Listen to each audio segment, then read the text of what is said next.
Staying young. Return on youth is everyone's secret. It has come to my attention that there are three ways that will ensure you will remain forever young as far as I am aware. When one becomes a VAM, one is considered a VAM. Second, you can sell your soul to the devil, although that's sort of the same thing as selling your soul to the devil. The third thing you should do is to hire a weird artist. When you are young, you should paint a portrait of yourself. In a vain and sinister wish, make the wish that it will do all of your aging on your behalf. I am sure you will be able to store it up in the attic for the rest of your life while you go about your evil everyday business in the meantime. Obviously, there are a couple of slight disadvantages with either of these three methods, and you can probably assume that one or two of these methods will not be a viable option for you to stay young and beautiful for the rest of your life. There is no escaping the fact that we will all get old at some point in our lives. There is a silver lining to this particular gray hair, though, because being old isn't quite as bad as it used to be.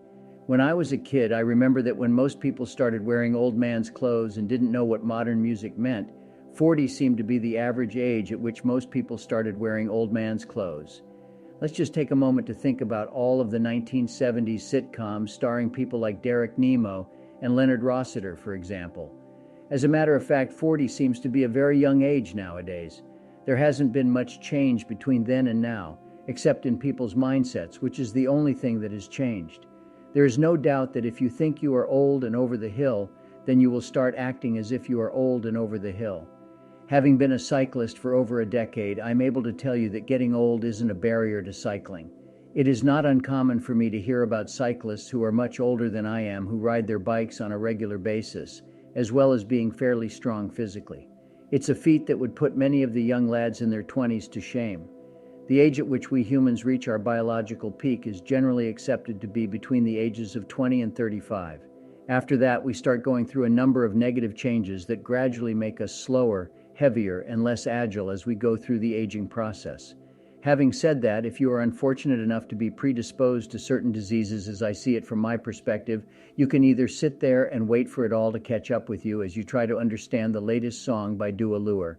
Alternatively, you can get on your bike and start enjoying the ride as soon as you get on it.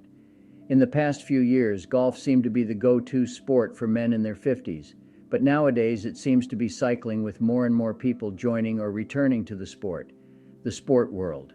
Many of them are a bit concerned about the fact that they might be a bit old in the tooth and approach it with a little trepidation, only to discover that they're in good company with others just like them.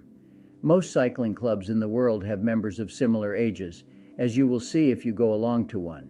In fact, you may even be surprised to learn that the age of 50 is not that old when it comes to getting on a train.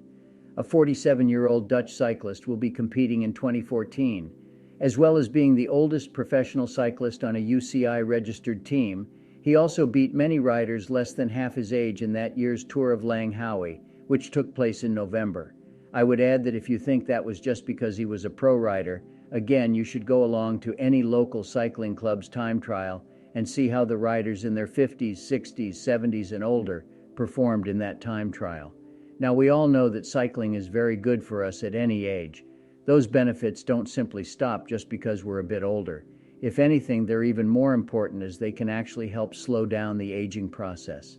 Top of the list is improved cardiovascular fitness. Going out on the bike, getting the legs turning, and the heart and lungs working is great for improving overall fitness. It will also burn a few extra calories and help you manage your weight. Add a little strength training in there by riding in slightly higher gears, and it will also improve your muscle definition and build strength. In theory, these benefits alone could lead to improvements in your immune system and help lower your risk of premature death from cardiovascular disease and certain cancers. But it's not just the body that will benefit. Regular cycling can also improve brain function and help with things like memory and prevent general cognitive decline.